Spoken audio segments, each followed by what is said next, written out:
What's going on, y'all? It's another day on the Day One podcast. I'm your co-host, Anthony.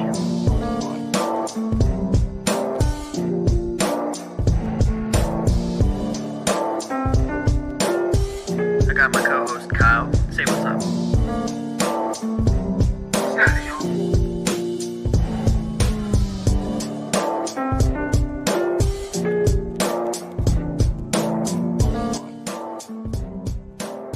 Let's get this shit going, baby. Don't call it a comeback.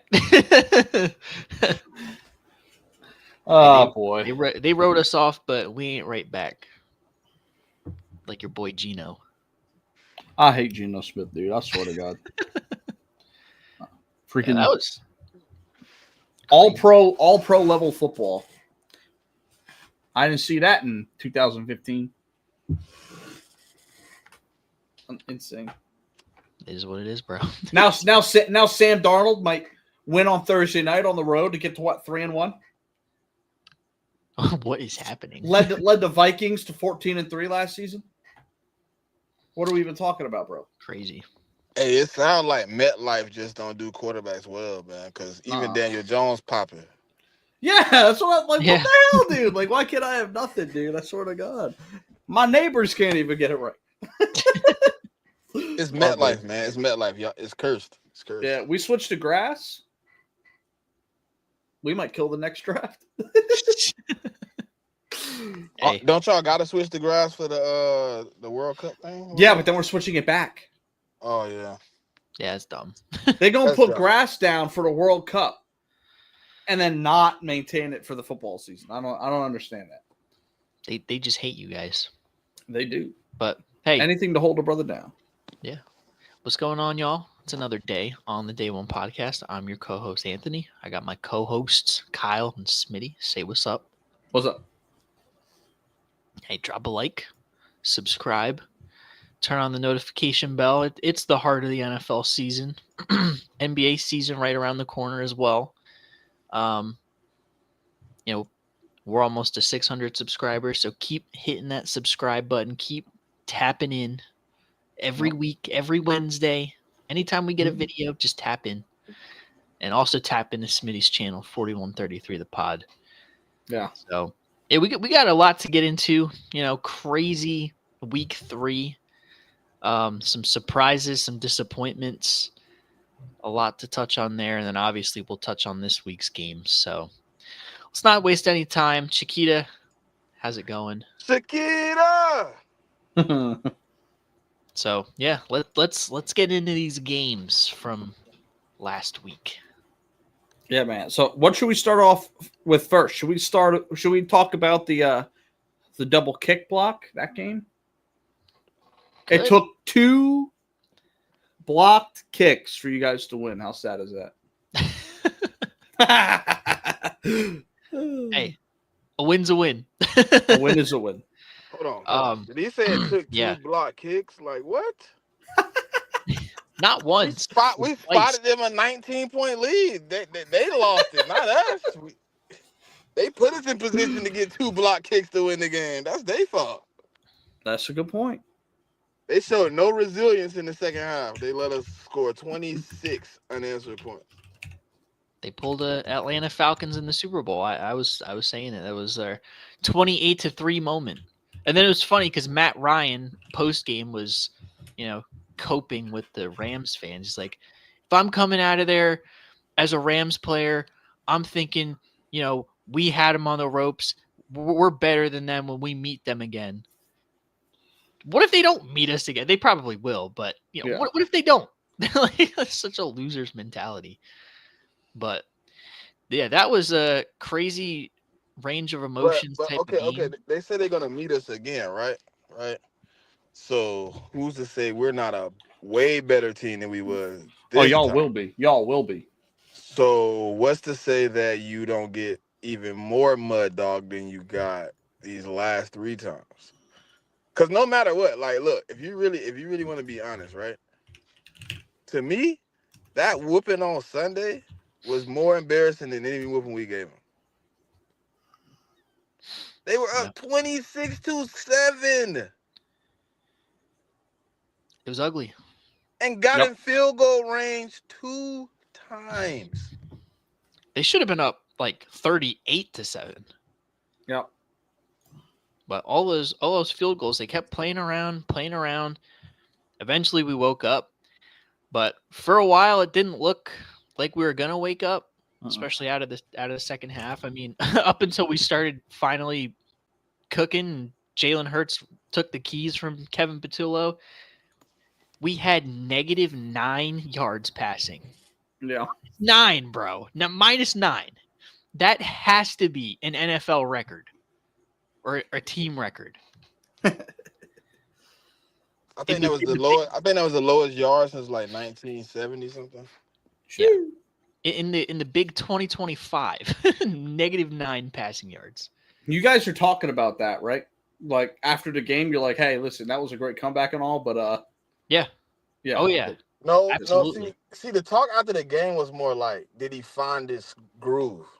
Did he finally figure out what he needs to do on offense? Like, because like Jalen Hurts being that vocal, like I feel like this. In my opinion, he can't let it go back to what it was. Like in this weeks of we putting a game plan together, he got to be like, hey, we ain't doing that dink and dunk shit.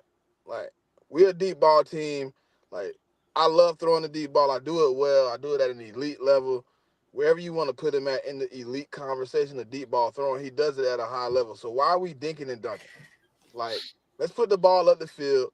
And guess what? Everybody's trying to stop the run, so we're going to have to pass to open up the run. It's just going to be opposite of last year.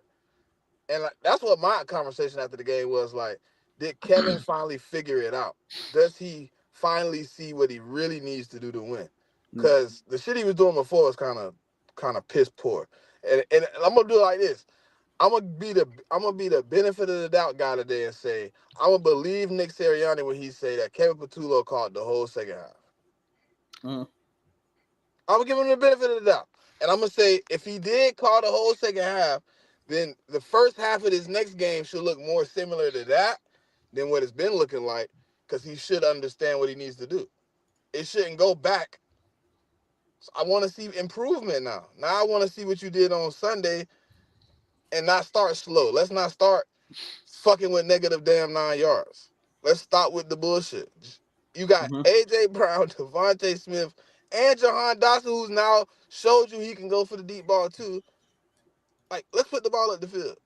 Like, Yeah, I completely agree with everything that you said there. That was exactly my thoughts after the game, because like up until that first 2.5 games, you look at the Eagles offense and it's like there's no flow, there's no rhythm, there's no okay, like this is the plan, we're gonna run first to set up the pass, or pass first to set up the run. Like there was nothing, like literally nothing. It's like Kevin Patullo was listening to Get Up every day, listening to them talk about Jalen Hurts, how he can't throw the ball. And he's like, yeah, that's fair. We have Saquon. Let's just, run the ball. Like, no shit. Everybody's going to stop it.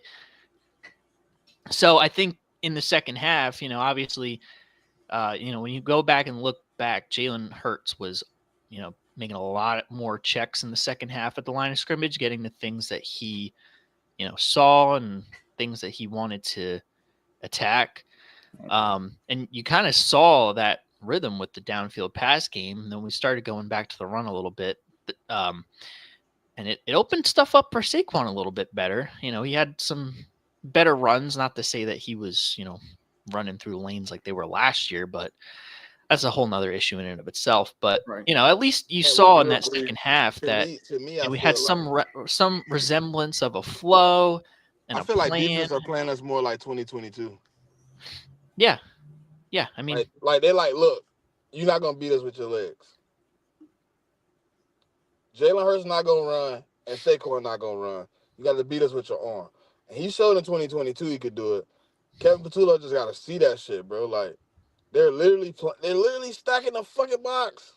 Yeah. One-on-ones. A.J. Brown, one-on-one. You see what happened. Yep. Dominant. But yeah, I mean that was definitely promising in the second half that we kind of got to something, which I mean, I was sitting there. I was telling you guys before we came on the show, like I was sitting there in that first half with all the worries that I explained in the show last week. I'm like, I told everybody, here we are, but we found a rhythm. I feel like, and like Smitty said, like we need to build on it and continue to use it moving forward, especially in this next game here against Tampa. Big test. Because, not only is it a big test, they're also one of the top teams in the NFC, but, we want to see improvement. We got to see more consistency out of this offense because how can you possibly mess up an offense that looks like this with all of these premier players at every position? Yep. How could you mess it up? So that, and then, the Jalen Hurts slander, that needs to stop, obviously. I mean, down 19, willing your team back, comeback win, and just he took control of the game.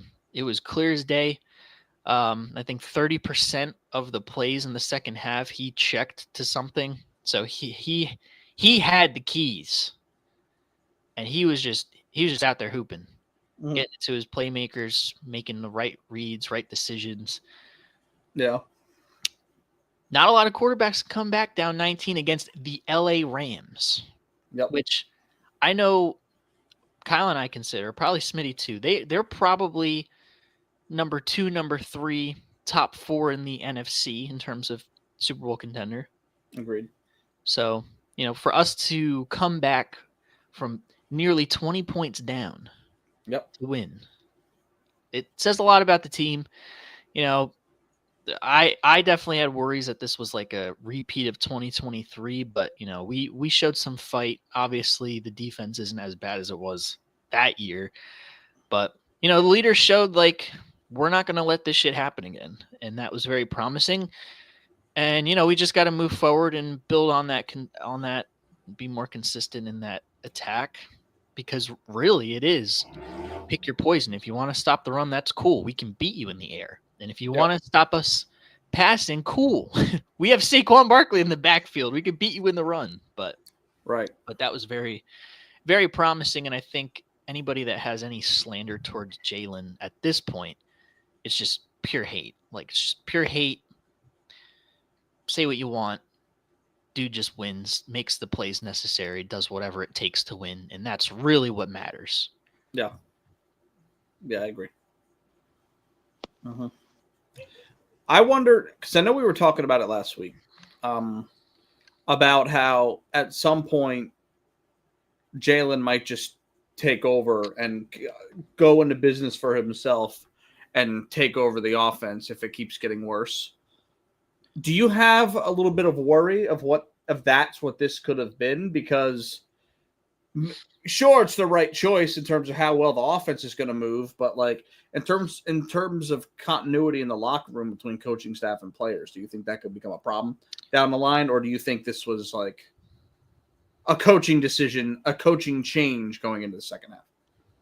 I think what happened was, like I said, I'm gonna be the benefit of the doubt, right? I think Jalen Hurts told him to open the offense up. I think he kind of grabbed his hand and steered the steering wheel more than taking over and being like, I'm gonna just call what I want. I think he was like, look, we got to call some more shit.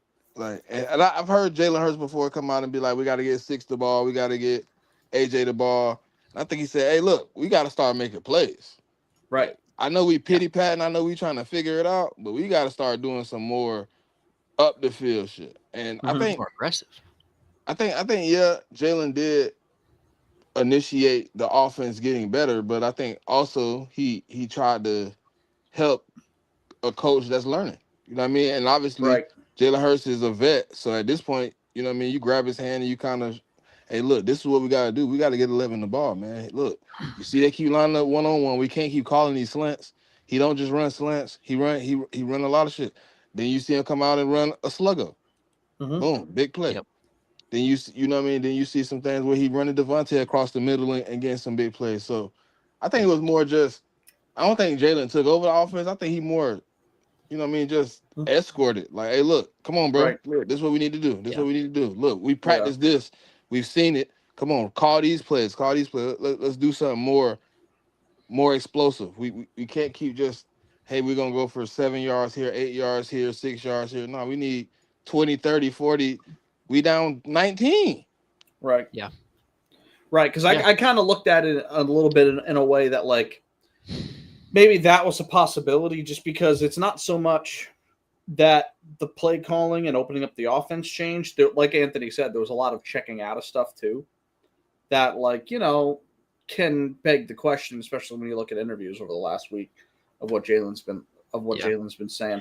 That's not to create a problem out of nothing. I'm just, you know, throwing the idea out there. But I mean, I think the most telling thing, obviously, this is a work in progress, right. And more so on the side of Kevin Patullo, was that post-game interview, like right on the field, where he said, you know, we got to get out of this not playing to lose mindset and just, you know, let the boys eat, like play our ball. And you saw that in the second half. Mm-hmm. And he also said in his presser, you know, we're going to be it's nothing casual about what's happening moving forward. So, you know, I mean, yeah, I would like to believe that, you know, Kevin Patullo is going to get better as a play caller as this goes on. And obviously Jalen's going to have a hand in that. But, right. You know, I mean, it's always going to be a worry of mine just because, you know, he's a first-time play caller. And obviously, you know, it took that 19-point deficit for us to be like, all right, let's get back to our ball. Now it worked out, but like that's not sustainable. So it's good that we got the win and things look good in the second half, but the biggest thing I want to see moving forward now is us build on that, because I do feel like we found something that'll work and open up the offense, obviously.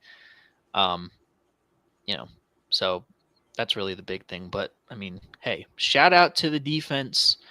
They played their ass off, especially Jordan Davis.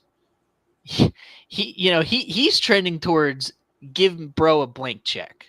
I'm not gonna lie. Not only was it the 2 blocked kicks, but he had like 5 tackles, 4 solo, a sack, the huge 4th down stop. Like, he was balling out, and he's had a great start to the season. So he definitely deserves some flowers. For sure. Yeah, and then also Fred Johnson coming in for Lane. That was huge. Mm-hmm. So shout out to Big Fred. Well, technically, he didn't come in for Lane. He came in for Matt Pryor. But I mean, he filled the Matt role. Pryor was out there getting cooked. Yeah. Bro, I don't know why Matt Pryor got the start, but oh my God. When I see him, I was like, Lord, here come the turnstile. Yep. Yeah. I'm glad he had the wherewithal to be like, all right, he's not doing any justice for my team. Let me, you know what I mean? Let me go ahead and I guess the only reason why they had Matt Pryor there at first is because he's more of the swing guy on the right side and Fred's more of the swing guy on the left side. So, but things got so bad, it's like we got to try something. But Fred stepped in and played well. You know what? Hey, if Adam Schefter's out there watching, I'm surprised you didn't say the Eagles won this game back in August when we traded for Fred Johnson. So weirdo. Where was that at? Dude, weird. Yeah. Let's see. It's cool. They said my team's boring now. Your team is boring. Why? Because we win? No, y'all win, but it is boring to watch. Winning is not boring. It's not boring. Listen. They said the same shit about the Patriots too, so they were boring as fuck to watch. They won. You don't remember them being boring. All you remember is the winning. Right. I'm not saying I got a problem with it. I'm just saying it's boring. I don't think it's boring. I'm having a good time. I'm sure you are, bro. I'm sure you are. Hey, I remember. I don't mean to go back to the dark ages of Chip Kelly, but I remember being a young buck wishing to be a boring winning Super Bowl team, and here we are. So I don't know what the big problem is. Yeah, Enjoy it while you have it, buddy. Mm-hmm. But yeah, All right, no, I let's mean, keep it let's going. let's look at a couple other games here for this week. The Colts won 41-20 on the road against the Titans, moving to 3-0. A lot of people were saying this team was a lot like last year's Saints. Start off the season 2-0, combined for 80 points, and then completely fall on their face. They put together another great game here. Do you guys have a little bit more confidence in the Colts? I mean, they did beat the Titans on the road. It's not like, they beat a juggernaut or anything, but 3 weeks in a row, they say it takes 30 days to develop a habit. So what do you guys think? Do you think the Colts are like a legit playoff contender in the AFC? Because 3-0 is, you would obviously say, yeah, of course, but we thought Don't look like it's slowing down, but Yeah, I think so. Yeah. I think so. I'd say they're definitely a playoff, like definitely in that Yeah. mix for the wild card. And honestly, they'll probably win that division. That's what I'm saying. Like, they are 3 games up on the Texans right now. Yeah. And that's their quote unquote biggest competition. I mean, the Jags are 2-1 now, but the Jags, I think, look just as bad as Houston, though winning 2 games. I've found this team very interesting because I've looked back and watched some of the tape a little bit over the last week, and they're not protecting Daniel Jones at all. Bro is actually slinging the fucking pill, dude. Yeah.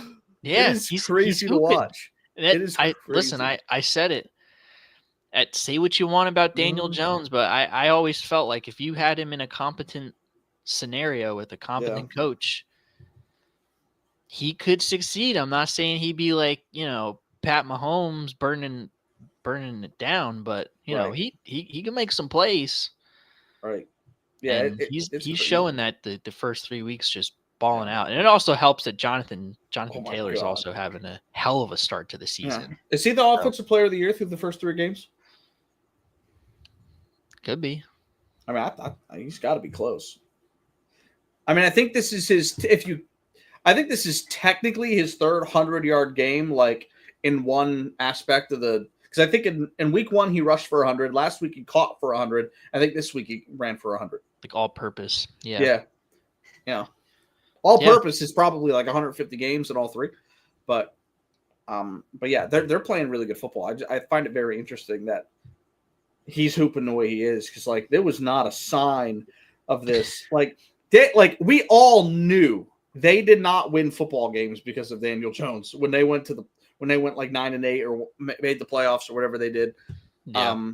Because he threw for 16 touchdowns the year they went to the playoffs or some shit like that. Something like that. He did ball out in the wild card game against Minnesota though. Right. Yeah. But yeah, I'm not saying he couldn't have a good game, but yeah, I mean he showed some flashes at times of good quarterback play in New York. Yeah. Just obviously it's purgatory for quarterbacks or really any star. Right. So. And I would argue this week was like he did kind of regress a little bit, because it's not like he had a monstrous game. I mean, 228 yards and a touchdown. Like, it's not, but still, like, the stats aren't really even what I'm interested in. It's the control of the offense and the comfortability. That's really interesting when watching him play. It's very cool to see. Him and Shane Steichen, it's like match made in heaven there. Right. And I know there's a lot of discourse about, Anthony Richardson, he should be starting. Well, we know on this show that bro's just not like that. Anthony Richardson couldn't throw the ball in college, dude. Yeah. Like, I mean, Smitty said it. He didn't even get enough ball games to warrant him being a top 5 pick. No. And you look at like everything coming out of college was like, this is the definition of a project. This is a 3-year in the making player. Like, now it doesn't really make much sense because of the caliber of this guy, but like the Josh Allen trajectory, like that's what they were looking at with Anthony Richardson. He just, I don't think Josh Allen ever played as bad as Anthony Richardson did at any point. But like, I mean, Josh Allen was bad as a rookie, but like, yeah, there was potential there. But like, Anthony Richardson just doesn't look like he can command an offense. checking himself out of games yet. I don't think rookie Josh Allen ever checked himself out of a game in 2017. No, I think Daniel Jones, they could lose the next 6 games in a row. I think he's secured the starting spot the rest of the year. Yeah, I agree. I mean, he's not like, flashy top 10 or top 5 quarterback, but he plays a consistent, solid level of ball, and you can win football games with that, especially when you have a coach like Shane Steichen who, he's a good schemer. Mm-hmm. So surround him with talent, put him in the positions to succeed, and they'll succeed. Yeah. A lot of these coordinators and head coaches are figuring out how to get the most out of these middling quarterbacks, like your Sam Darnolds, your Genos. Yeah. Even Carson Wentz. Right. Carson Wentz, dude. I sat up here and said, Carson Wentz can win you a football game in 2025. I mean, against Jake Browning, yeah, but he played pretty good. Smitty got to walk back the slander from last week. Yeah, he was fine. He was fine. What about the slander from who? Carson Wentz. Yeah. Bro, I'm not walking back no slander. What? Are you serious? I stand on that. Oh my god. Yeah, I'll let it slide. But even him, like he balled. Yeah. I told you he had a chance to be good because he was playing the worst defense in football. Yep. And he still didn't look good. He was like 14 for 25 for like 170 yards. He was 14 for 20 and 170 yards. That's a 70-yard, 70% completion percentage. And a touchdown. And a touchdown. 128 passer rating. That was Mr. Dink and Dunk there, boy. Jeez, when they ain't gonna trust him, huh? I mean, I guess that's a good way to play. Yeah, I mean, when the whole point Isaiah isn't for him to go to the bowl. To me, Jordan Mason was the guy in that game. Oh yeah. I mean, when Isaiah Rodgers has 2 pick sixes, then there's no need to push the ball down the field. Yeah. Yeah. But yeah, I mean, you can definitely have some success with these mid to lower tier quarterbacks if they're in the right situation. Right.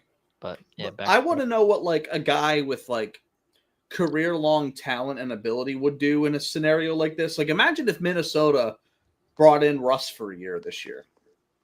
Like, what could Russ be doing with this offense? Like, I find that interesting because it's like you see what Russ is doing. Now, the Cowboys defense, I think, is clear. They've been proven to be probably the worst unit in the league next to Cincinnati. Because we saw what Caleb did to him. Like, and I don't week one, Caleb Williams. Right. Week 1, you guys didn't do anything crazy to him, but it was week 1. You know what I mean? Like week 1s are always weird. If you guys played him next week, you guys would fucking throw for 300 yards, rush for 200. Like, it would be gross. Yeah. I wonder what a guy like Russ. Being that we played him in a few weeks, it's okay. It's all good. We'll get him then. Right. I wonder what a guy like Russ or even like Derek Carr 2 years ago or so when he went to the Saints, what he would do in like a scenario like this. Guys that actually have talent that just haven't had anything around them over the last couple of years. I don't know. Kirk Cousins going back on like a vet minimum. So you think they try to go get a vet quarterback? The Vikings? The Bengals. The Bengals? They should. I think they should have traded for Jameis, but my problem is here's my thing. They've got good talent on the offense. I don't know if they've necessarily got a good system on offense. So I don't know if bringing in a vet would necessarily make them good. Yeah. Because the defense is so bad, the offensive line is still bad. I don't know. I mean, they can get better quarterback play than Jake Browning for sure, but like there's not a guy on the market that I think that can come in and win games 40-35 like Joe Burrow could every other week. Like Joe Burrow, I think masks a lot more on this offense of their issues than I think we're led to believe. Because Jamar Chase is great. Chase Brown is a nice back. T. Higgins is great. Mike Gesicki's a solid tight end. But there's not a system there. There's not an offensive line. I don't think bringing in a vet makes a difference for them. I really don't. But a team, like Minnesota, Like if you upgraded Carson Wentz to a Kirk Cousins or like, a Russ or something like that. Now that you've got an opportunity to win 10 It's definitely games. not bringing Kirk Cousins back. No, but I'm just, just that caliber of guy Yeah. that can probably. Yeah, but I'm just saying I think there's a clear difference between a team I like don't Minnesota. even think that helps because like they've seen what he can do. He was in that system for 4 or 5 years. Like they know what Kirk can do with that offense. Right, but the goal right now for Minnesota, say what you want. I mean, they're not 100% thinking it, but we all know their goal shouldn't be winning a Super Bowl right now. Their goal is to just try to win as many games as possible because they've got a rookie quarterback now. They got Carson Wentz running their thing. Like bringing in a guy like Kirk is like, okay, we're going for the bowl. Bringing in Kirk is like, I want stability. I want to win 5 of the next 7 games. That's there's different levels to it, and back to what I was saying, like about like the system. You put Carson Wentz on. Listen, okay, hold on, wait. Yeah, you said bring Kurt in, right? Let me give you the games they got next. Huh? You said 5. They got a lot of of the tough defenses. Yeah. Browns, Eagles, Chargers, Lions, Ravens. That's Right. the next 5. Right. If you bring Kurt in, he get maybe 1 game out of that 5. I don't know. Minnesota's defense is awesome. I'm not saying they're going to beat like the Lions on the road or the Eagles, but like they can beat the Steelers, Browns, and Bears and go 3-3 these next. Nah, 6. Steelers wasn't in that. Chargers. But the Steelers are here. They play them next. Yeah, this coming week they play, but you're not going to have Kirk Cousins for that. No, I'm not trying to make a point that like a Kirk Cousins. It depends on the system that like, and obviously opponent too, but like it depends on the system. Like, if Daniel Jones was on Cincinnati today, he's not doing what he's doing. If Carson Wentz is not going 14 for 20 and winning a game by 30 points on the Cincinnati Bengals, it's just not happening. They don't have the roster and they don't have the ability to mask him. Like great receivers are nice and all, but if you only have 2.5 seconds to throw, like, not enough time to run a route. Yeah. Yeah. Situations matter. They definitely matter. With or without, I think the we're gonna get into it. I think it's probably one of the games, but I think I like the Steelers to beat the Vikings this week with Carson Wentz. I will say a spoiler. I don't have Minnesota Pittsburgh. Okay, as cool. one of the games. I'm not. So cool. Yeah, give me Steelers plus 2.5. Give me the Steelers plus the spread for sure. I will also be taking the Steelers, but we did. Yeah. I tried to get Kyle to make the graphic for it, but somebody overrode me. Aaron Rodgers has been so bad the last 2 weeks against Minnesota's defense. Oh damn, the game. Oh, I'm tripping. Yeah. All right. Let's look at another game. Let's see. Week 3. How about the Packers? Nobody's talking about that. What was that about? To the Browns. Mm-hmm. Blew a 10-point lead in the last 3 minutes of the game. Yep. Mm-hmm. They just couldn't get nothing going. Yeah, that was definitely a defensive slugfest. But yeah, I feel like the Packers kind of overlooked the Browns there. For sure. Myles Garrett continues to prove that he's the best defensive player in football. Yeah, telling Jordan Love to run. yeah. Dude, it's not even like I really don't think it's a debate at this point who the best defensive player in football is. I mean, TJ Watt's great at different things.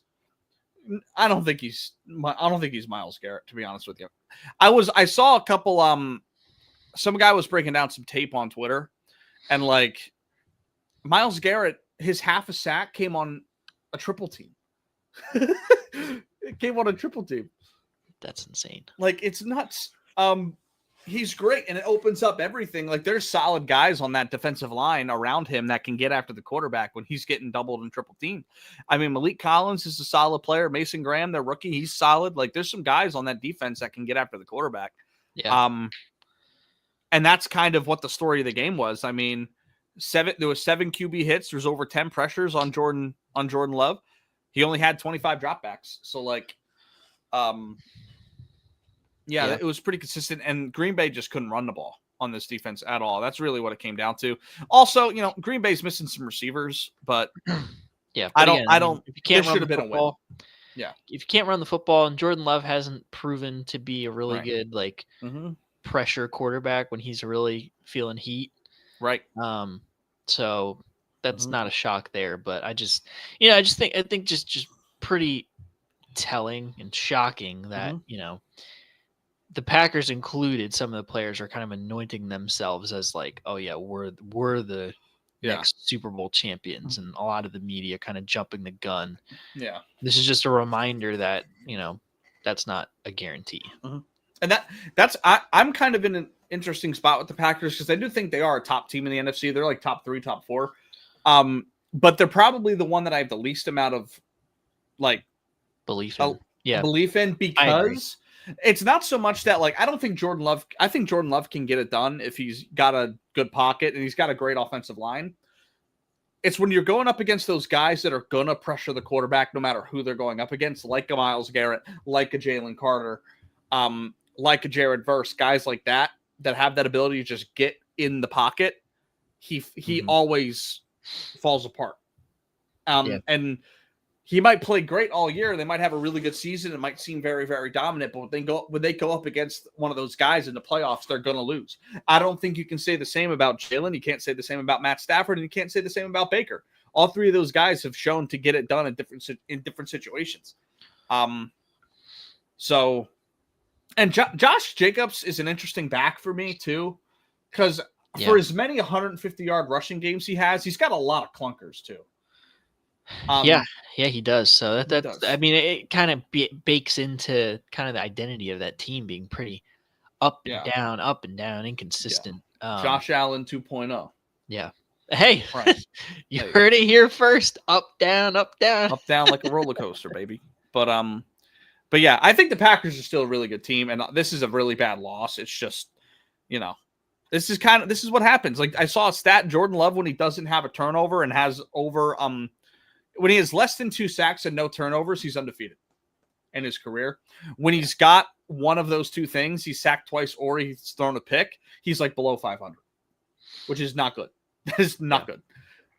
Now, obviously, when you have turnovers, you're more likely to lose, but that is a big difference.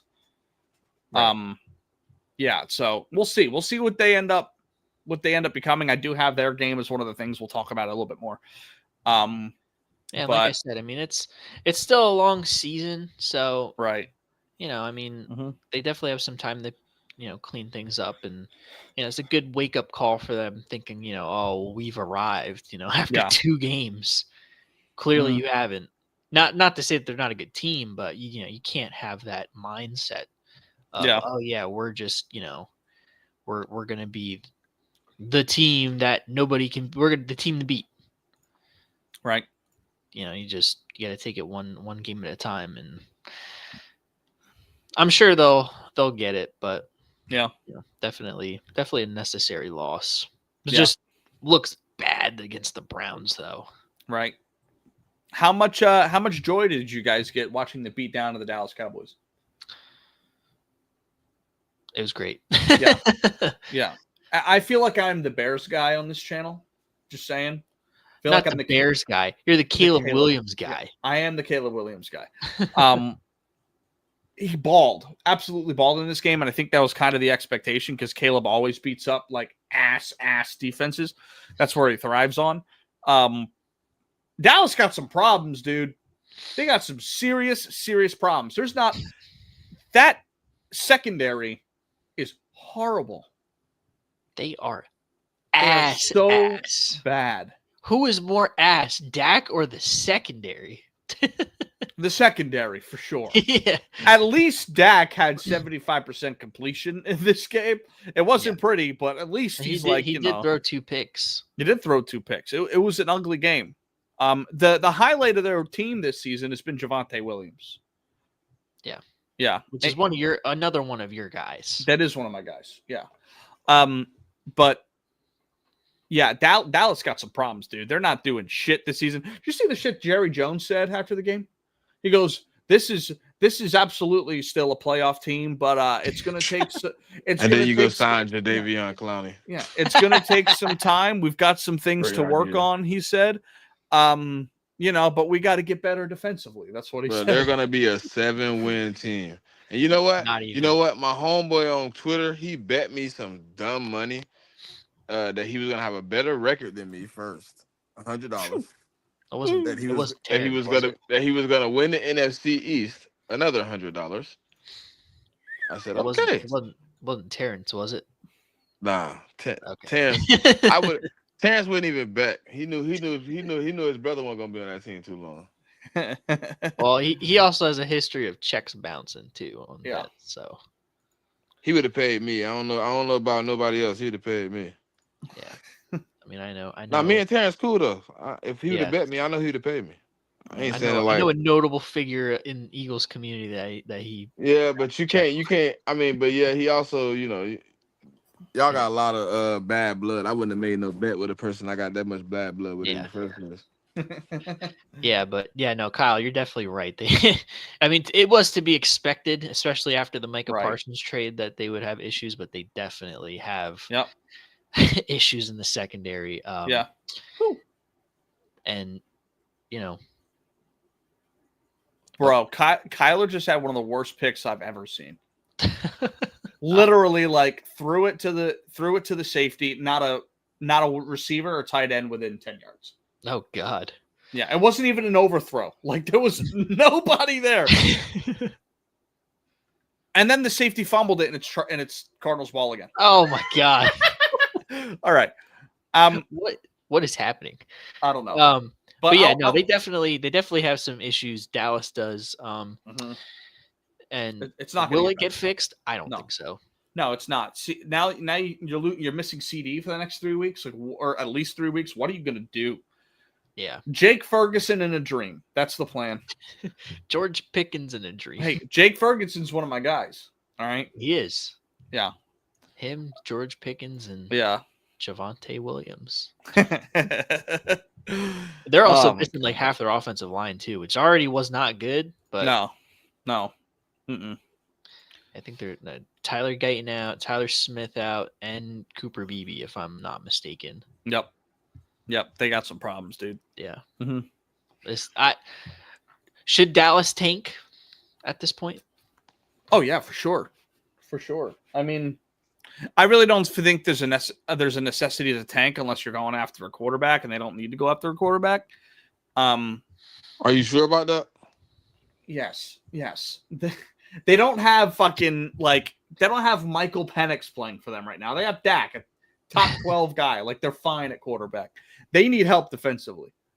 If it's me, questions. We don't have to worry about playoffs, so I don't have any questions. yeah. If it's me, tank, trade back, and fill out the roster. That's what I would do if I'm Dallas. Yeah, that's definitely what they have to do. But yeah, but I don't know if Jerry's going to do that. I mean, we'll see. I might trade this top 5 pick for. You know what they could really use right now? A pass rusher. You know what they could use right now? Micah Parsons. A safety. Yeah, a guy like I hate to say this because this is my guy, but freshly cut off of the other Texas team, I could see CJ Gardner-Johnson potentially if Dallas gives him a call. But although he'd probably want to play for a winner. So Maybe. I don't think he'd subscribe to that. But they do have need, and that's definitely a need. Yep. Yeah, big time. The Houston Texans are disappointing, huh? Yeah, I mean, clearly, my guy had a lot of colorful commentary to say about it, and he got his ass cut. He didn't even downplay the team. He just said what they should do better on defense, and they were like, "Get the fuck out of here." Yeah. He's like, "Hey, I think we should blitz more. I think we should do a little bit more of this." And they're like, "Hey, Bucko, it's time for the scapegoat. This isn't Philly, okay?" Yeah. It's time for the scapegoat. Profiting off of the reputation of my dog CJ. I don't know. I somewhere I read that I guess he was upset with his role, and he was upset with the role of I think it was Jalen Petrie based on the performance and contract that he was given, and then obviously, how the defense was as a whole. I mean, it sucks that not that he's a bad player. He's obviously really good for us last year, but I mean, you have that reputation of he's an crash I out. don't even think he's a problem. I think he's just an acquired taste. Yeah, I do. I think he's kind of a misunderstood player. Yeah. But definitely an acquired taste because he is but rough sometimes around you the gotta edges. understand your role. You gotta understand where Yep. you at. You gotta understand how to level head set and get back to what's really the important thing in this ball. Yeah. Yeah. Yeah. Which is why he benefited so well from our culture, because we were able to absorb that, right, and have him, obviously focus on ball, and that's the main thing. And you saw his best years of his career were with us because of that right there. Yeah. I will say, talking all that shit, the game after Jalen Petrie had 3 PBUs and a pick probably wasn't the best idea. He said he, but yeah, hey, probably not. Who am I to say what he should be talking shit about or not? Yeah, probably not the best time when your competition's outplaying you. But yeah, what are you gonna do? They definitely as a whole kind of been disappointing, that offense. I mean, they are definitely missing Joe Mixon, that's for sure, and that offensive line has just been atrocious. Yeah, and I think we looked at their receiving core outside of Nico Collins is something to be excited about. But I mean, Christian Kirk's been a nothing performer for them. They're hurting for Tank Dell. Yeah, Tank Dell was nice for them last year, or the year before, but yeah, they need some help. They need Joe Mixon, even though Nick Chubb's not really running the ball bad. It's just not really what they need to try to balance out the offense. It's not Joe Mixon. No, it's not. No, which is crazy to hear you say, because you was a Joe Mixon hater. I was, but listen, bro, like you said last week, opinions can change. They can change. Thank you. Opinions can change. Yeah, if I can stop my Eagles propaganda, you can pump the brakes on the Joe Mixon propaganda. All right.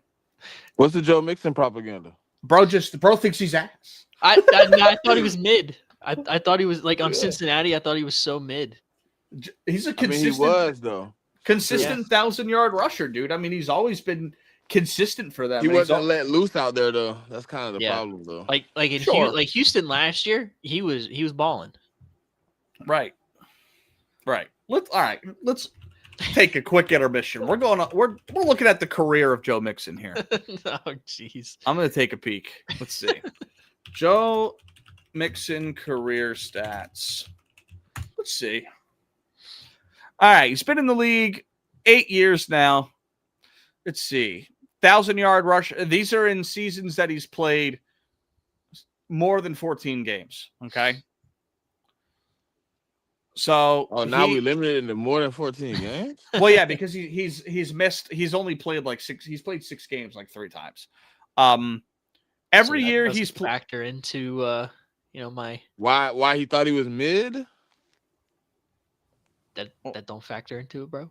What of him being hurt?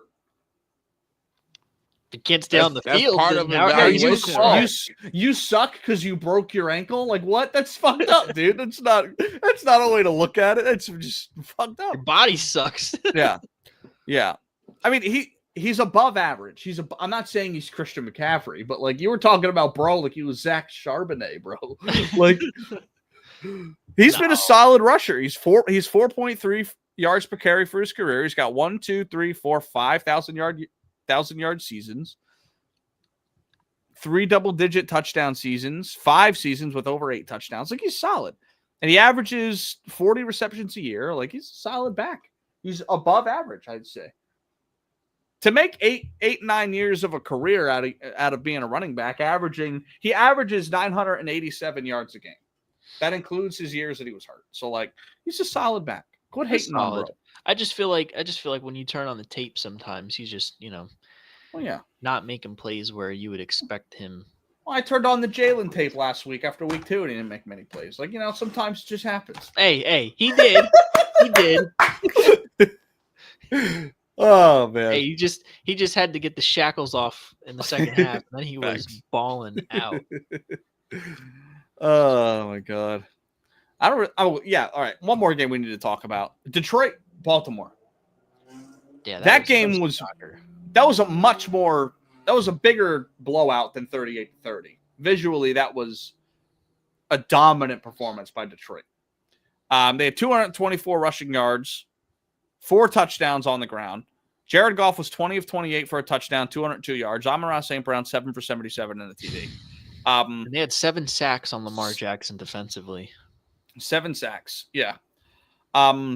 That's one where I definitely listen. I thought I was half right, but half wrong because I said, the battle there is going to be the line of scrimmage. Right. I just didn't think it was going to be Detroit, and I was wrong. Mm-hmm. It was absolutely Detroit on both ends. Yeah. The running lanes that they created for David Montgomery and Jahmyr Gibbs, I mean, it was absolutely ridiculous. Yeah. And then, the pass rush was just eating up Lamar Jackson alive. I mean, you saw it kind of reminded me of our game plan against him last year with the way they were able to contain so well. Right. They dominated. For sure. The score wasn't really indicative of it because, they were going back and forth for so long, but yeah, that they had the Baltimore Ravens number. Yeah. The interesting thing to me is that a lot of people still aren't really buying into Detroit. They're probably just as good as they were last year. I think week 1 it was probably not anything to really worry about, at least seeing these last 2 weeks. Coming out of that week it was, but they've done what they've always done these last 2 weeks. They've played well against really, really great teams and dominate the teams they're supposed to dominate. And Lamar actually played a really good game. They just didn't get much out of Derrick Henry. They didn't run him that much, but another fumble. Yeah, time of possession, which is usually Baltimore's bread and butter, is what Detroit utilized here. I mean, they only got. Let me do the math on this. It's like there's a big gap in offensive play calls here. Yeah. Let's see, 28 plus 38, 66 for Detroit compared to 47 for Baltimore. That is a big gap. Yeah. Yeah. So. Yeah, for sure. So, yeah, I mean, you could say Detroit is 75% of the way back. Right. And honestly, I think it's it confirms kind of what I've always thought of Baltimore is they're awesome until they play someone of equal talent. They lose. Yeah. It's just they're just so underwhelming. It's disappointing because on paper they are probably one of the best, at least defensively. They are probably one of the best, if not the best roster on paper. Right. So for them to have the performances they've had the last 2 weeks is just it's disappointing. It's absolutely atrocious. Yeah, I agree. And the yardage a secondary of Marlon Humphrey, Kyle Hamilton, Malachi Starks, Nate Wiggins is giving up is how? If I was a Ravens fan, I'd be crashing out every week. Right. It's not kind of what anyone expected with this team. This is probably, if you look at pure talent, this is the best roster they've had on defense. And offensively, they're nice too. I mean, Mark Andrews, even this week, looks like the return to form. DeAndre Hopkins has played well for them. Zay Flowers had a quiet game, but they've got a nice roster. There's not really any holes, and the offensive line's actually solid. I hate to say it, but Detroit didn't beat that team. What you know about? Lamar Jackson beat that team like I told y'all he would. Anytime it's on Lamar Jackson to win a game, he do some goofball. Yeah. Yeah. I agree. He turned into a complete numbskull. Bro, what are you doing? You see the running lane, you see it's nobody there. You like your PlayStation controller died and you glitching out. Like I don't know what's wrong with dude. And then Derrick Henry with the fumble. Like what's going on? He fumbled Ruski now? Mm-hmm. Yeah. I mean, these AFC quarterbacks, I mean, they kind of have a track record here. I mean, under Pat, you have your Lamar, Josh, Herbert. They've had this track record of in these big games. Not saying that this is like a playoff game, but I mean, Detroit is one of the top teams in the NFC. Yeah. These quarterbacks have this track record of close games, got to have it moments of just wetting the bed. And Lamar Jackson specifically has had that kind of track record in those big moments. I mean, he is so talented, makes so many wow plays, but when you gotta have it, like Smitty said, the controller dies. Yeah. I mean, I would probably take Josh Allen out of that conversation because I don't think Josh Allen necessarily gets them to lose. I think Josh Allen doesn't get the fucking ball. He doesn't get the damn ball and give him an opportunity. I mean, I'm specifically like when he goes up against Pat. Right. Yeah, I agree. And in the AFC, that's the measuring stick. I mean, not so much through the first three weeks, but that's kind of what the goal is. It's right. I feel like a lot of the top teams in the AFC, they focus too much on trying to beat one team instead of like it's very similar to like the Houston Rockets building a team specifically to beat the Warriors. You know what I mean? Like that's not what's going to win you a finals kind of thing. It's I kind of get couldn't beat the Warriors. right. And that's exactly what's happening. It's like these teams can't get over the hump against the Chiefs in the playoffs. But even to take the Chiefs out of it, you're right. Like Lamar has proven that he's just not gonna win you the game at the end of it. Like Baker Mayfield has had 3 straight weeks of game-winning drives in the last 2 minutes of the game. Yeah, there's just certain guys that can do that. That's not to say Baker's better than Lamar, but yeah, I mean, you need to be able to do that. To be one of the top guys in the league and to be a Super Bowl champion, you need to be able to do that. Like, yeah, I mean, look, they want to bash Jalen all these times and say, oh, Lamar Jackson is leaps and bounds better, but like when rubber meets the road and the playoffs come, Jalen Hurts wins. He makes the plays. Lamar Jackson pisses in his bed. Yep. Turnover here, fumble there.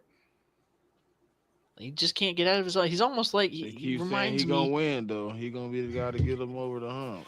All righty. Yeah. I mean, he kind of reminds me a little bit like McNabb in the early 2000s era, where he like before getting to the bowl, where he just couldn't get over the hump. Yeah. But I mean, like I said, some guys just don't have it, and with the playoffs, he's one of those guys for sure. Right. I think Lamar is a guy that can at some point. I don't know when that's going to be. It's kind of like every year it kind of seems every year it kind of seems like that was the best opportunity that they're going to get. And that's what I'm saying. Like teams usually don't get 5-6 years in a row where they're like perennial contenders. It doesn't usually work that way. Like it's a lot rarer than people think that the Chiefs, the Bills, and the Ravens have been the class of that conference for like 6 years in a row. Like that usually doesn't happen. Shit shuffles in and out all the time. I mean, look at the NFC. I mean, other than us, I mean, it's been a revolving door of teams that have been the class there. The Rams have had a top 10 pick since the last time they were at a Super Bowl, and that was only 3 years ago. Yeah. Mm-hmm. Yeah, it shuffles in and out all the time. So, like, if there's any point that they're going to get it done, like this is this is weird because it's week 4, but this is one of the biggest games of Lamar's career next week. If he can't get it done, I think they're at home, right? I don't know. I mean, we'll get into it. They're in Kansas City, but yeah, we'll get into it. But it's a big game for Lamar. Yeah. So for sure. So we'll see. I don't know. Are there any other games? Yeah, let's get into them. I don't think there's anything else we need to hit on last week. All right. So First game I opted with. This is the one I opted into instead of like the Steelers Vikings or a couple other games. The reason why I opted into this one is because I think there's some interesting stuff in this game. Obviously, Jackson Dart's first start this week, and also the Chargers have a history of chargering, and they lose games like this. This is the perfect opportunity for the Chargers to show the ugly head of themselves and to lose a game when you're on the road against an 0-3 team that no one expects to win, rookie quarterback. I think this is unironically a good position for the Chargers to prove that they're a legitimate contender. I know they're not playing the greatest team in the world, but like these are the types of games that the Chargers would let go. Like this is like the Packers lost to the Browns. This is the equivalent for the Chargers, in my opinion. Plus, I think Jackson Dart's first start should be something that's discussed because I think they've got a lot of weaponry on that offense, and I think they've played better than their 0-3 record. So yeah, let's hash it out. So 3-0 Chargers going into 0-3 Giants. It's on Sunday, 1:00. Omarion Hampton in week 3. This is the running back graphic. 25 touches, 129 total yards, and a touchdown. Cam Scatterbu at 16 touches, 121 yards, and a touchdown. Unbelievably fun to watch. Let me pull up the spread. I believe last time I saw, yeah. So the Chargers are favored 6.5 points on the road. It's another reason why I picked this. I think that's a perfect spread, in my opinion. Yeah. Mm-hmm. So there's two ways you can look at this. The one way is the Chargers defense is awesome against the first ever start of a quarterback. It kind of seems like food. But the other end of it is we've seen, especially over the last couple of years, quarterbacks in their first couple starts, when you have absolutely zero tape on somebody, it's very hard to predict what they're going to do, and it's very hard to game plan against them. So that's the other side of it. So, Ant, what do you think? I'm going Chargers here. I think you got a defensive guy, Jim Harbaugh there, against a rookie first time starting quarterback. Mm-hmm. Chargers defense has been balling. Where I look, if it is going to be any issues on the Chargers offensively, it's at the line of scrimmage, but their offensive line has been playing well. And Justin Herbert, since getting into that relationship, has been balling out. I think they might have issues running the ball just because that Giants front is so good. But I think they'll have their way in the passing game. And I think, they get a little bit of pressure on Jackson Dart. They can probably mitigate what he does. They are better than 0-3, and in this case 0-4, in my opinion. But I mean, it's just been tough sledding based on the schedule here for the Giants. I mean, I don't know. I can't. The way that the Chargers defense has been playing, and they played very well against Bo Nix last week. Yeah, I can't go against them, so I'm gonna take the Chargers. What do you think, Smitty?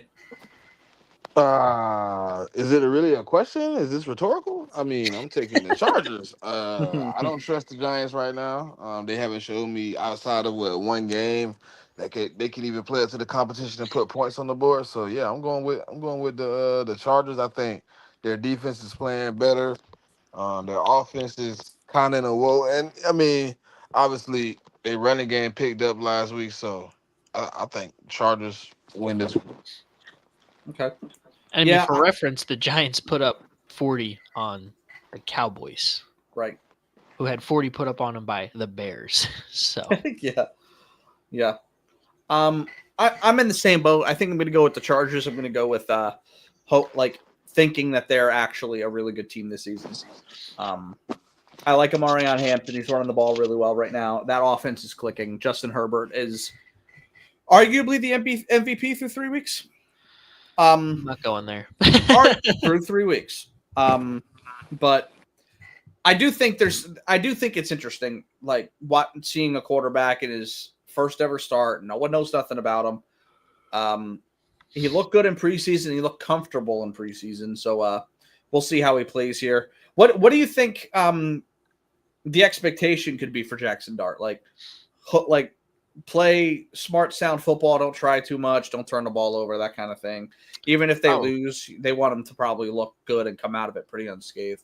I mean, if he goes out there and throws 3 picks and 115 passing yards, that's just not going to be good for the He doesn't have morale to moving look forward. great, but he has to show he has to show like 4 or 5 good glimpses of like, okay, we could build on this. Yeah, Yeah. I agree. And you said it earlier, he in for one reason, and that's he need a glimmer of hope so old boy don't get fired. Yeah, facts. I fear that it's going to be more like Will Levis than like a CJ Stroud, but that's just me. I mean, he did look good in the preseason, but again, that was preseason against backups. So this is different circumstances. Right. Well, I mean, that's kind of what's more consistent. Will Levis is really bad. Man. Yeah, I don't know if it's gonna be that bad.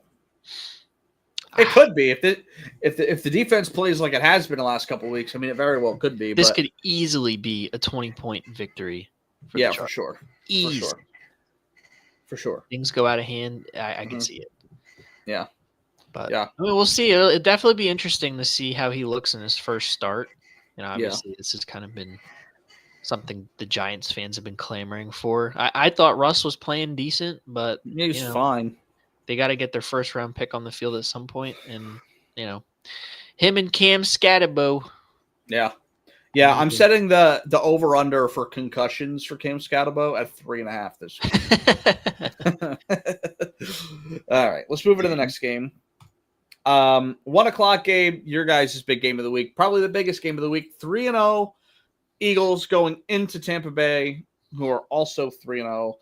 Jalen Hurts last week had his best game of the season by far, 266 total yards, 4 total touchdowns, and 117 passer rating. Baker this past week, 277 total yards, a touchdown, and his 3rd straight game-winning drive in a row in the 4th quarter. Think about that what you want. Think about it being, Baker's playing clutch, or you can think about it as the Tampa Bay are winning close games, and that's going to flip around at some point. Let me see what the spread is. The spread is the Eagles are favored 3.5 on the road. That means they would be probably a 7-point favorite at home. So, actually, kind of a bigger spread than I thought they were going to get because Vegas likes the Bucks quite a bit. But I thought it would have been closer than 3.5.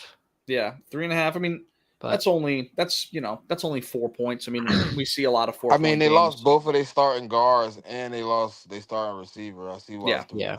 They're probably the most injured team in the league starting off the year.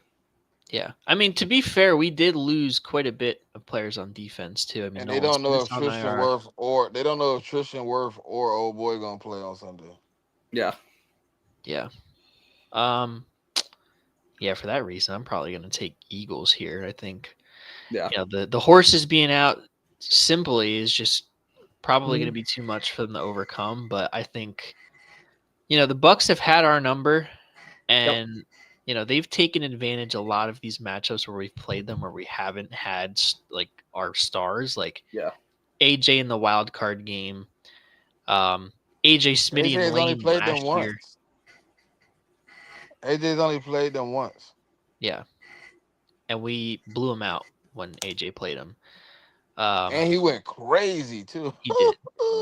He went crazy. So I think, I think when you look at how we played in the second half last week, that's definitely going to have to carry over here, and we're going to have to start like that. Yeah. And that's similarly to how we played them the first game in 2023 when AJ's only time against them, and we had our way with them, and I think that's going to be more of the same here. I think defensively, it's interesting because you're looking at potentially Keely Ringo at cornerback 2, and it's good that at least for his sake we're not playing Mike Evans because then that puts Igbukah on him, but I mean, for all the I Keely think this Ringo is his best apologists. option to start. His best time to start is now because you don't know who's Yeah, who's yeah. I gonna mean, be for wide receiver two, we're and it's probably not somebody crazy. yeah. I mean, for the Keely Ringo apologists, it's definitely the best game for him to come out and show something. We're Lord, gonna he come see. out and lock something up. Oh my god, bro. Yeah. Well, The that people that's gonna be in my mentions about Keely Ringo. yeah, Yep. yeah. I mean, we'll see definitely if if he locks shit up then. But I think the big key for us obviously is going to be stopping the run in this game and obviously disrupting the short game because that's really where when we played them last year, that's really where they ate us up alive was that short game. So we got to Right. disrupt the Yeah, timing but of those that's what routes. we like now though. We encourage you to play the short game. Yeah.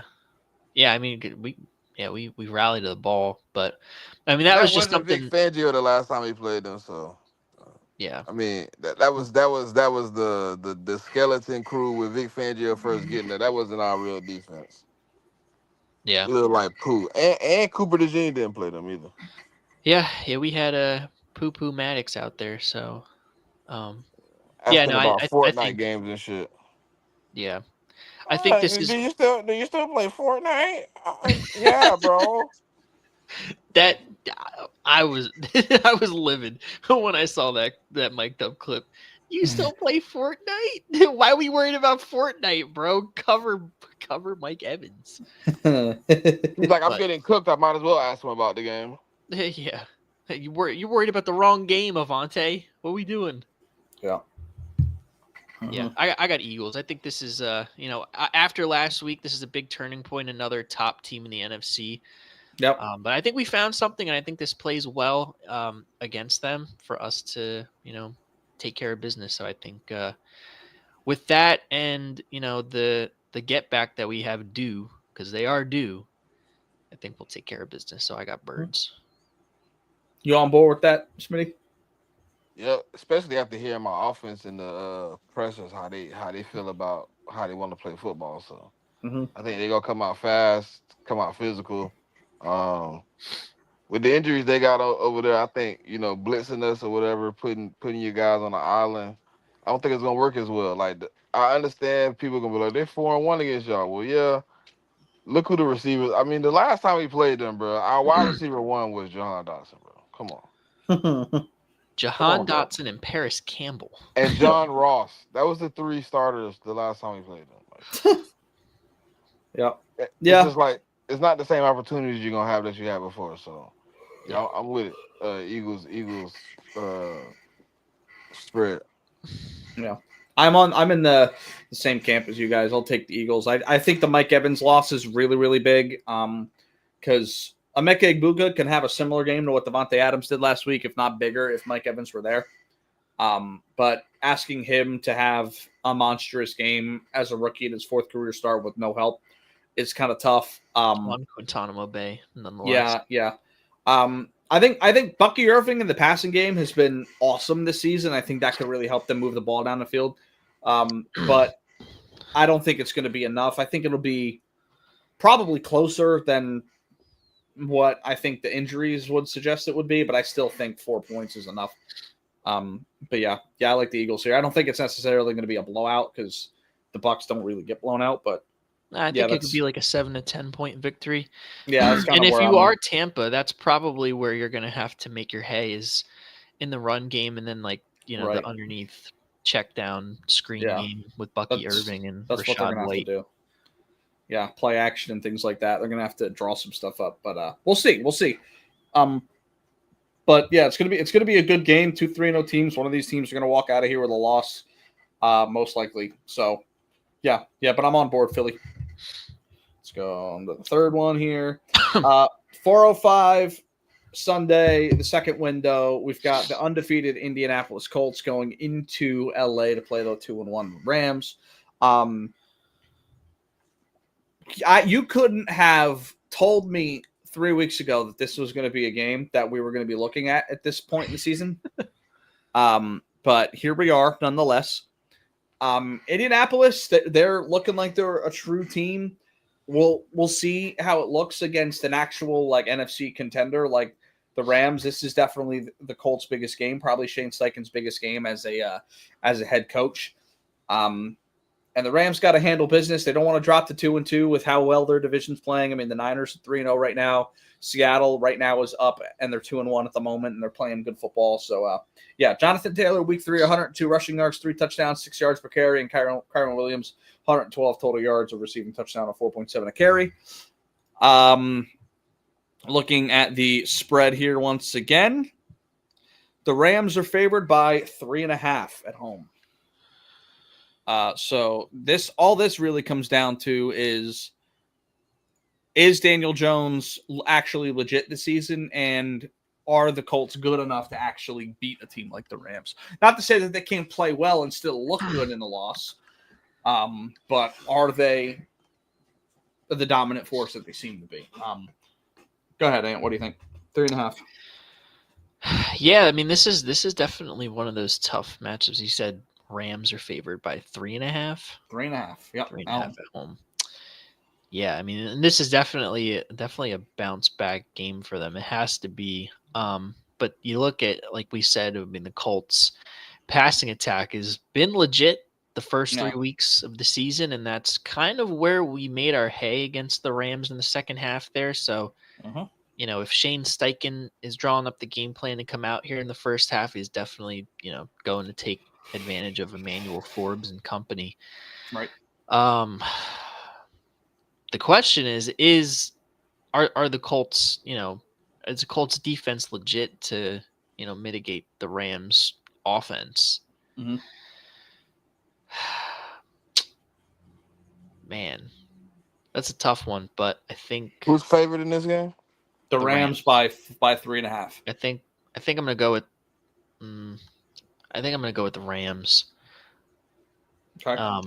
I could see this is either gonna go one of two ways. I think either we broke the will of the Rams last week after they blew a 19-point lead.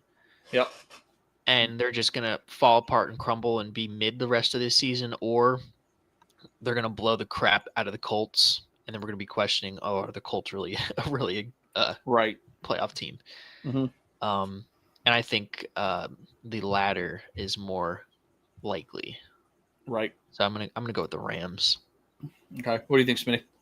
I don't think we broke the will, but I don't think the Colts are gonna lose by more than 3 points. I'm gonna take the Colts plus 3.5. I think the Colts keep it close with Jonathan Taylor being able to run the ball. I don't think they're gonna play the same defense they played last week versus us against the Colts. And with Daniel Jones really being able to put the ball all over the field right now, and that secondary being food, I think Daniel Jones could possibly win this game. But I think he's gonna come out. He's gonna be able to play good football. That defense for the Colts has been playing really well. Obviously, Puka Nacua gonna do his thing, but I think they can hold them in check enough to cover the spread. Okay. I mean, we all know I am the Kyron Williams guy on the channel. Kyron Williams truther. Yeah, I am a Kyron Williams truther. No, I'm going to take LA here. I think it's going to be somewhere in the middle of the two scenarios I put up there. I think the Colts are going to look fine in this game. I don't think we're going to come out of it thinking that they're like frauds or anything like that. But I do think the Rams are probably a better football team front to back. And I think I like Matt Stafford here at home in the Dome. Good running game. Like I like that to hold true. And they'll probably win somewhere between 4 and 7. But yeah, it wouldn't surprise me if Indianapolis could pull this one off, because I mean they have been playing really, really good football. I'm interested to see how they play in a close game against a good team. That's what I'm more interested in, and if that's the case, I like the Rams. So that's where I'm at. I totally can see. It could be one of those games where the Colts, upset them. I think. Yeah. It's kind of gut check for the Rams, and I think I feel like they're pretty mentally. Sometimes losing that close game, man, it throw you off for a week. Yep. Yeah. Yeah, but if you have the right team, it could galvanize you too. And I think this is a veteran team that's been together for a little while, minus Devontae Adams. I mean, I don't know if a close game loss in week 3 is really going to rattle them that much.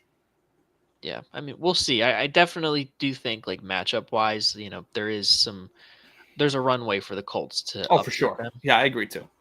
But again, I mean, until we see the Colts in that like Kyler pressure Murray situation is against a so good team. bad, bro. Yeah, dude, he's really bad at football.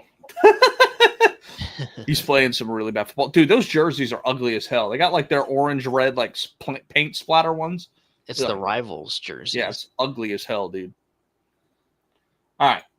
4th game of the week. I want to talk about gut check.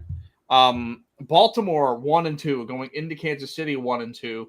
4:00 game, second window. Lamar Jackson in week 3, 323 total yards, 3 touchdowns, and 148 passer rating.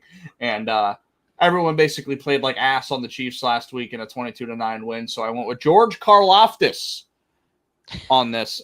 George Karlaftis, 10 tackles, a sack, and 5 QB hits. Wow, Kyler Murray. Pick. Yeah, pick. You're horrible. Yeah. Not good. Wow. Yeah. Marvin Harrison, dude. Is that Jacoby Brissett? He just need to get out of there, bro. They need to trade him, bro. Yeah. He need to do. Oh, he did it again. Oh God, He dropped it, dude. Oh my God. Bro needs to find. Ugh. Kyler Murray's like, no wonder why I ain't throwing you the ball 11 times. Anyway, George Karlaftis, he had a day.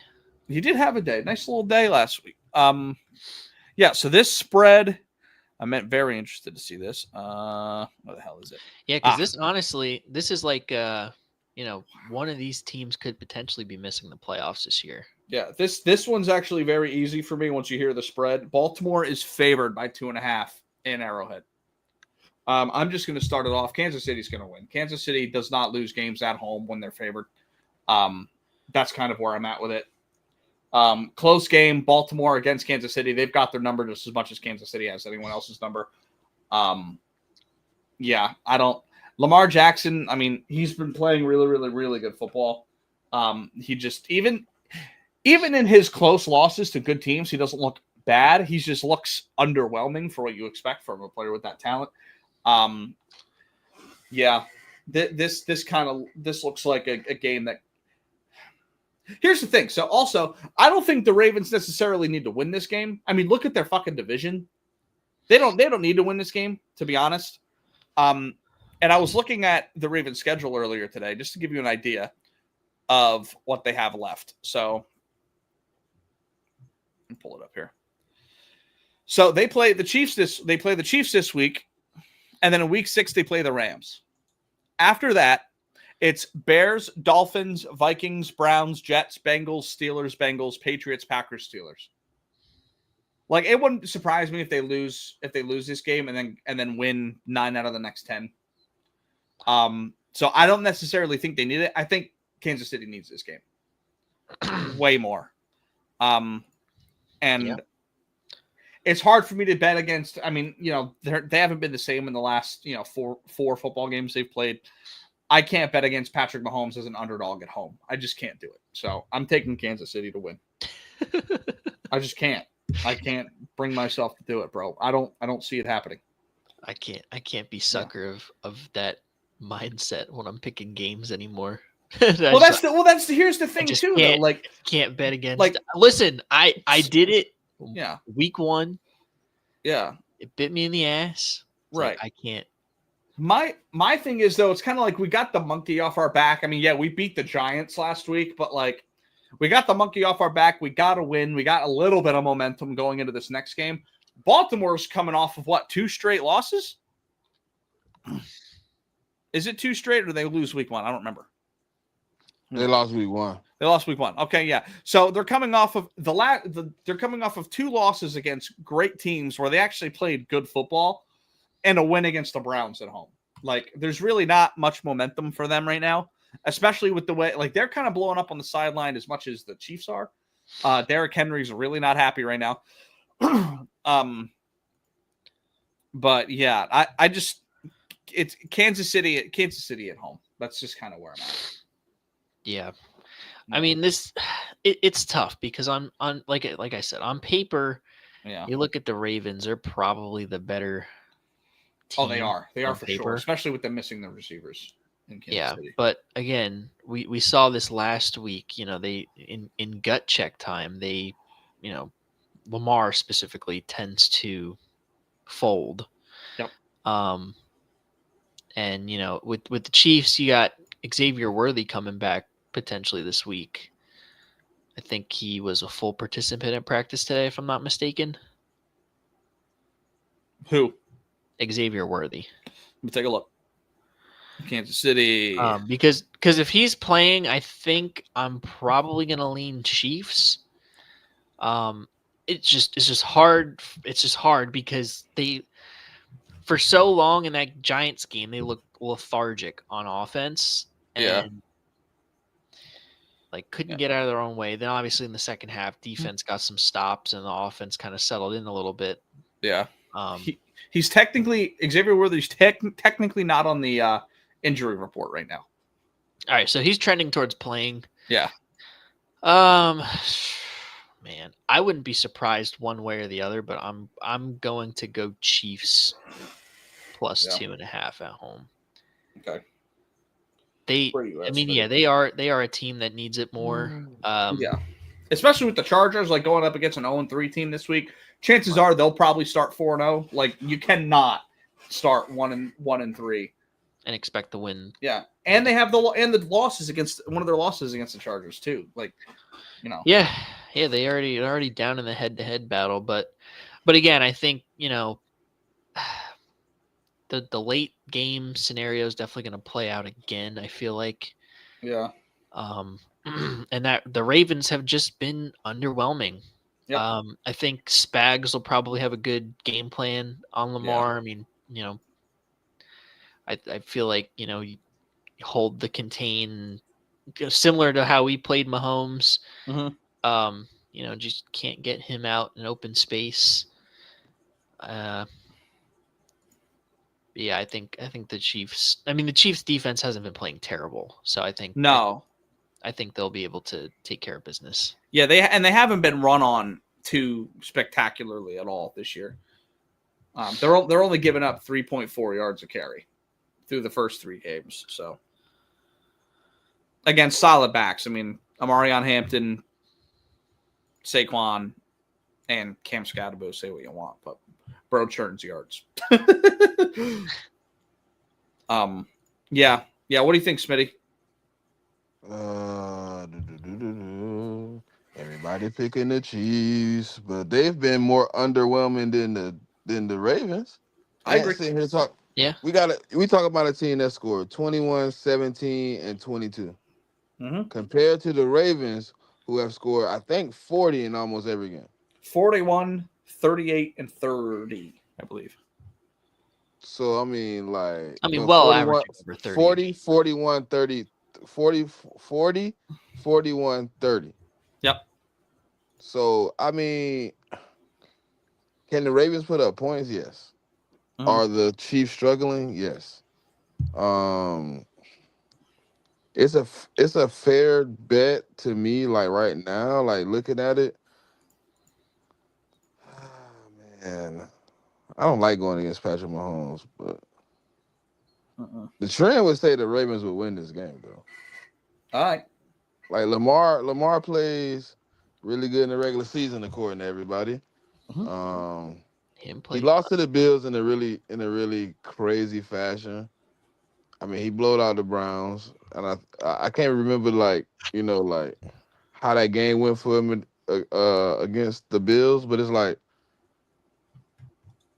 I mean, you said 2.5. I can see it being another 1 point, 2 point game. Really, to be honest, and I really think the Ravens should be able to pull this off with I mean, they're playing with the Suicide Squad over there in KC right now. Yep. They're not getting a lot of pressure right now. So, I mean, Karlaftis is really their only, Chris Jones has been really quiet. Yeah, he had a sack last week, but on one quarterback hit. So it's like, I don't know, man. I think the Ravens should pull this one out. All right, Baltimore. All right. All right, let's get to this last game here. The game everyone had circled on their calendar once we got out of the preseason. Green Bay by 1,000. Yeah, I'm with that, honestly. Green Bay on the road in Jerry World. They are favored by What's the 6. spread? Green Bay favored by 6.5 on the road. I'm taking Green Bay. Yeah, Green Bay. Yeah, I think, I like I mentioned last week was probably a wake up call for that Green Bay team, thinking, they arrived too early and then got upset by Cleveland. Yeah. And the Cowboys just look like complete ass from top to bottom. Yeah. And now you're without CeeDee Lamb. So, I mean, Green Bay's going to kill them. You're already undermanned. You're going up against a good defense. With Micah Parsons on it, like it's going to be a long day in Jerry World for the Cowboys. Yep. Simple as that. Plus, the Packers are, I believe, at least Jordan Love, I think they're undefeated in Jerry World over the last couple of years. I think so. I think you're right on that.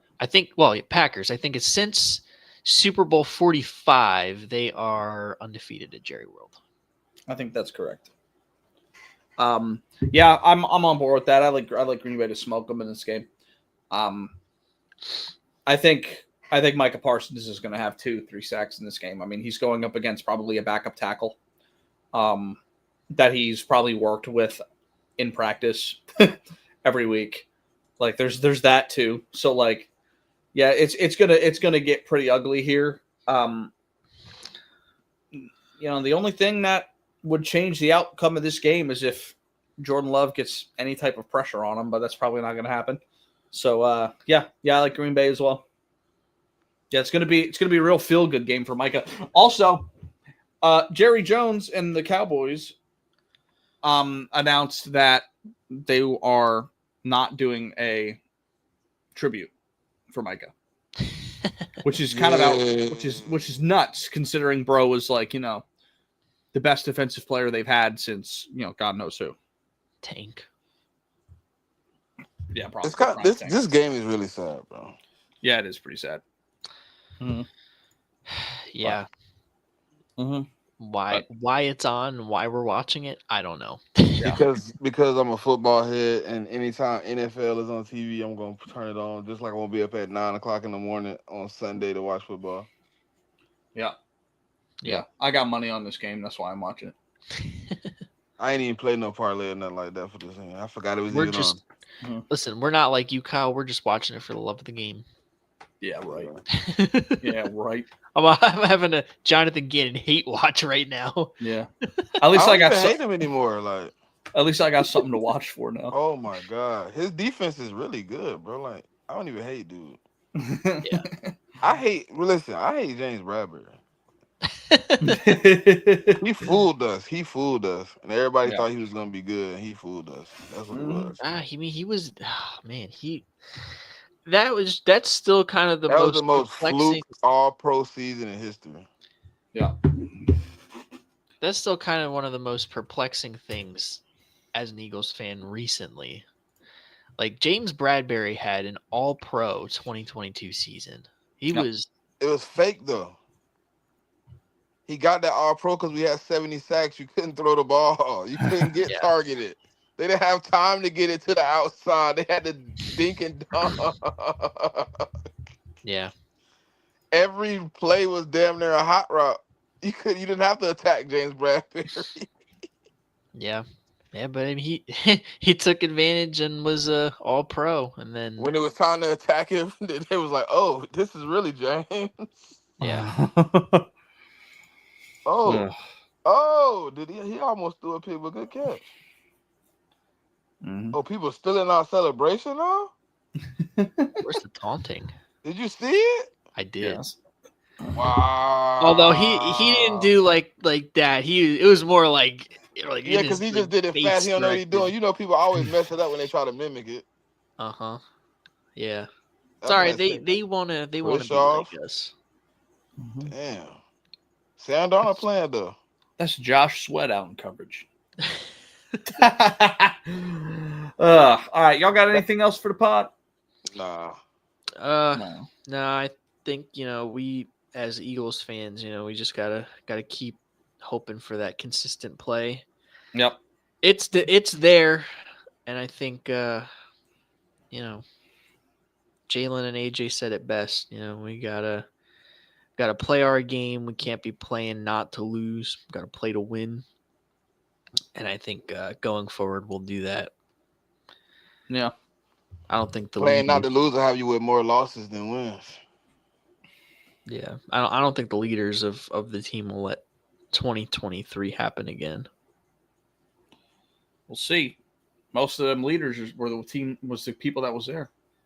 No, I'm just playing. Y'all be fine. We'll be chilling. You'll be fine. Slow start. Maybe a little bit of Super Bowl hangover. That's all it is. Maybe that's all it is. Oh yeah, slow 4-0 start. Yeah, real slow 4-0 start. Yeah, I'll take that. I'll take a slow 4-0 start. Yeah, I'm hoping for a nice 1-3 start. I'm cool with a boring 4-0. Yeah, I'm not complaining. It ain't boring to me. Better than a flashy 2-2. Yeah, it's better than Lamar being a flashy 1-3. Right. Yeah. Could you imagine if like Jalen Hurts was playing like out of his brain, like MVP performances, and we were 1-3? Could you imagine? I'd be up here like, bro, what are you doing? fire the whole team. Yeah. Well, you guys should feel good because nothing's worse than being a boring 0-3. It's tough sledding out here, bro. Hey, you want to touch on your game quick? No. You gotta battle the ass. We're gonna Miami lose. Dolphins. We're gonna lose. 200 One of y'all's walking out of there with a win. Yeah, the Dolphins. That's nasty. The Dolphins, bro. It's just say the Dolphins are going to win anything is nasty. Yeah, it's just not going to happen. They're playing football right now, I don't believe it. Yeah, you talked about it before. I'm just watching for the love of the game now. I respect it, bro. You got to do what you got to do when your team's 0-4. You can't say that when your team's on TV. I'm sorry. Yeah. The love of the game goes out the window. This is for the love of my life. Yeah. Before I crash out. It's a good thing my team don't make it on national TV. That's good. Yeah. I don't know. I am excited to see how Jarvis Brownlee plays. He's probably going to start at cornerback too this week. So we'll see. We'll see if we can get anything going there in the secondary. Because Brandon Stevens, take him out, and we should get infinitely better. It really. I'm sure you guys feel the same about Adoree Jackson. So, No. I don't know if you take Adoree out if we get better, because I don't think what's behind him is better. I told you the solution would have to be off the team. Ja'Cory Benson is now hurt. Yeah. But that's kind of where I'm at. We brought in another guy that'll take it over. I think we'll be better here. But Keely Ringo is not going to be much better. I'm sorry. No, probably not. No. And if he is, hey, I'll be the first one to get up on here and say I'm wrong. But yeah, I'll say I'm wrong. If was a fifth, but I'm not drunk. Also, Justin Fields is practicing while still in concussion protocol. What? Hey man, that's your team, man. That's ridiculous, bro. We can't do nothing right. We can't even listen to a doctor's they wouldn't opinion. let my quarterback at a concussion protocol for 3 months last year. We can't listen to a doctor's opinion, bro. But he was out for 3 weeks. I was like, what is going on? There was nothing good going for us. Yeah, that was sick. Yeah. Yeah, I don't know. I thought Tyrod gave us a little bit of life last week. I don't know why we don't just let him go this week, but whatever. I guess we want to put it back in the hands of a fucking dumbass. Whatever. I don't care anymore. Might as well. Yeah. Y'all can't get much worse. Yeah. It can always get worse. It can always get worse. Okay. Garrett Wilson could request a trade tomorrow. Okay. Let's not forget about him wanting out this past. Let's not forget about him wanting out this offseason, and then we talked him out of it. Yeah, that's all I got for the show. If you guys are good. Yeah, that's all I got. All right. Well, with that being said, this has been the Day One Podcast. Thank you so much for listening. Make sure you like, comment, subscribe. And thank you so much over the last month for your support. We have done 750,000 views on the channel in 28 days. That is absolutely ridiculous. We appreciate it so much. Keep liking the shorts. Keep jumping into the streams and taking a watch. We really appreciate it. Keep subscribing. Make sure you subscribe to 4133 to Pod as well. Smitty got some work to do too. He wants to build that channel just like we do. So make sure you subscribe over there. Thank you for joining us every week, Smitty. We appreciate it. Make sure you go down to your local Sprint Mobile. You get the 4 for $100 plan. All right. We just need one more host, then we can go do it ourselves. That's all we need. But yeah, you can get the Day One Podcast and 4133 the Pod content anywhere in the world. So make sure you're paying attention. All right. We appreciate y'all so much. I'm Kyle. That's Smitty. That's Anthony over there. We'll see y'all later. Peace.